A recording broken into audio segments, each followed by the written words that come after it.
Everyone knows the Burj Khalifa is the world's tallest building. But after the hype, what do tourists not notice until it's too late? Entry to the Burj Khalifa starts long before the elevator doors open. Every visit is managed by a timed ticket, stamped with a specific entry slot. The booking system limits each hourly group, controlling the flow of people from the moment they arrive at the Dubai Mall's lower ground level. Staff at the check-in desk scan tickets and direct visitors into a holding area, often reminding late arrivals that the grace period is tight. Security comes next. Bags pass through X-ray machines, metal detectors beep, and signs list banned items, no outside food or large bags allowed. Children under 3 are not admitted to the decks, a policy that quietly reduces family queues. Staff, dressed in crisp uniforms, answer questions and keep the lines moving. On busy days, the wait for the elevator can stretch to 20 minutes. In quieter seasons, it drops closer to 5. The route is not a straight shot. Visitors follow roped corridors and glass-walled passageways, sometimes pausing at checkpoints where staff count heads and batch the next group for the lift. The process is efficient, but leaves little room for wandering off script. Every step, from ticket scan to elevator threshold, is designed to keep the system running smoothly. Most guests focus on the promise of the view ahead, rarely noticing how tightly their experience is managed. The journey is less about spontaneous discovery and more about moving through a carefully engineered sequence, one checkpoint at a time. The promise of the view draws millions to the Burj Khalifa each year. Promotional images show endless blue skies and a horizon that seems to stretch forever. But the reality behind the glass is more complicated. The main observation decks, levels 124 and 125 at roughly 456 meters, and the premium level 148 at about 555 meters, offer the highest public vantage points in the city. Yet what visitors actually see depends on conditions far beyond the tower's control. Dubai's desert climate means clear skies are not guaranteed. According to the UAE National Center of Meteorology, fully clear days where visibility extends over 30 kilometers occur only about 12% of the year. For most of the calendar, dust, humidity, and haze soften the skyline, sometimes limiting the view to less than 10 kilometers. The shimmering cityscape in advertisements is real, but rare. On many days, even the iconic Palm Jumeirah or the distant desert edge fade into a pale blur. Meteorologists note that the same heat which inspired the tower's height also brings the atmospheric haze that often obscures its view. Visitor reviews reflect this gap between expectation and experience. Some guests leave delighted, but others mention disappointment when the city below disappears into a white-gray wash. The Burj Khalifa's management occasionally addresses these concerns with rebooking offers, though there is no formal policy for days with poor visibility. The contrast between the tower's promise and the atmosphere outside its windows is not a flaw in design, but a reminder that even the most advanced engineering cannot control the desert air. For those who arrive on one of the rare clear days, the panorama is unforgettable. For everyone else, the experience is shaped as much by the weather as by the height. Inside the Burj Khalifa, the real story is less about the view and more about the machine that makes the experience possible. The building's elevator system is a feat of vertical engineering.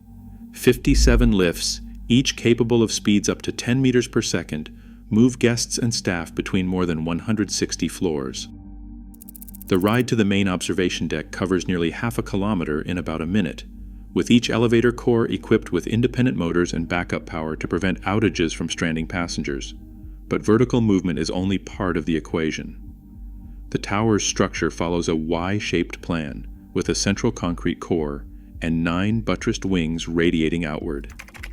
This design, developed by Skidmore, Owings, and Merrill, and recognized by the Council on Tall Buildings and Urban Habitat, distributes wind loads and allows for a slender, stable profile.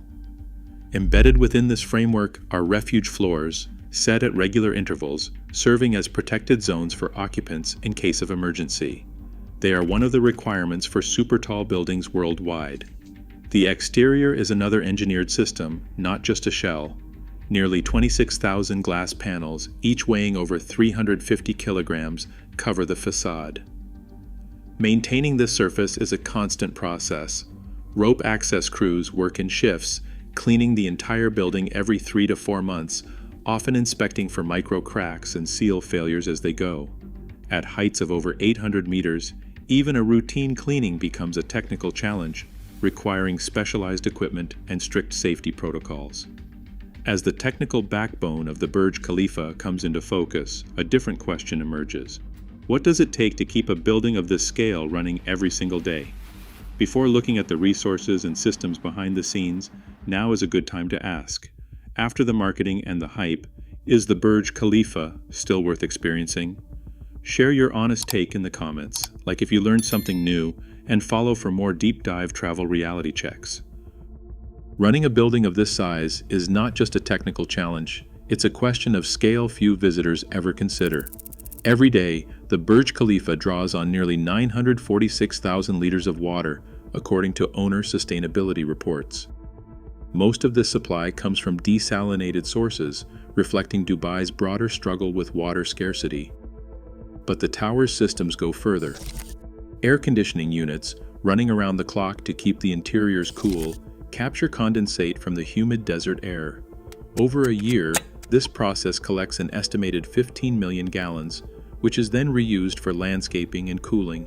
The result is a closed-loop system designed to reduce the need for fresh water, though the volumes involved remain enormous by any standard. Electricity demand is just as striking. At peak times, the Burj Khalifa draws power on a scale comparable to a small town. The building relies primarily on Dubai's grid, but retrofits have introduced LED lighting, heat recovery, and solar water heating for common areas. Even with these measures, the energy needed to operate the elevators, lighting, air conditioning, and amenities is immense. Sustainability officers point to ongoing efforts, like LEED Platinum certification for operations and maintenance, but acknowledge that the tower's footprint is the product of both its ambition and its environment. These numbers are not just abstract statistics, they translate into real impacts on Dubai's infrastructure and on the resources that support daily life in the city. The Burj Khalifa's resource footprint invites debate about value, what it costs, what it gives back, and whether a landmark can ever be truly sustainable at this scale. A visit to the Burj Khalifa comes with a decision: standard admission or the premium experience.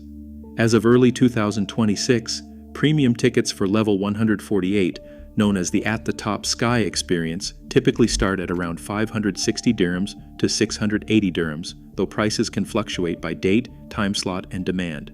This tier includes skip-the-line access to the priority elevator, exclusive entry to the Sky Lounge with complimentary Arabic coffee and dates, and guided introductions from staff. After time at level 148, guests can continue exploring levels 124 and 125 at their own pace. Standard tickets for the lower observation decks usually cost significantly less, but do not include the lounge or fast-track privileges. Because ticket prices and inclusions can change, the official website is the best source for up-to-date details. For many visitors, the choice comes down to weighing comfort and time saved against the higher cost. The final stretch of the Burj Khalifa visit is mapped out with precision. After the elevators descend, guests are directed through a defined corridor, not toward the nearest exit, but along a route lined with photo counters and branded retail displays. Every visitor passes multiple opportunities to purchase souvenir photos, often snapped automatically during the journey up. The path continues through a gift shop, stocked with everything from miniature towers to high-end memorabilia. There are no alternative exits. The only way out is through this retail funnel. While some guests browse or buy, others move quickly, but the design ensures every visitor confronts the choice to spend.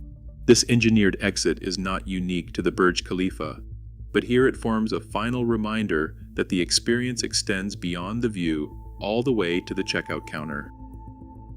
Every day, 828 meters of concrete, steel, and glass shape not just a skyline, but a carefully managed experience. As ticket prices and access rules evolve, the line between spectacle and system grows sharper. The real marvel isn't the height, it's how much remains unseen. So, iconic must do, or overrated after the hype?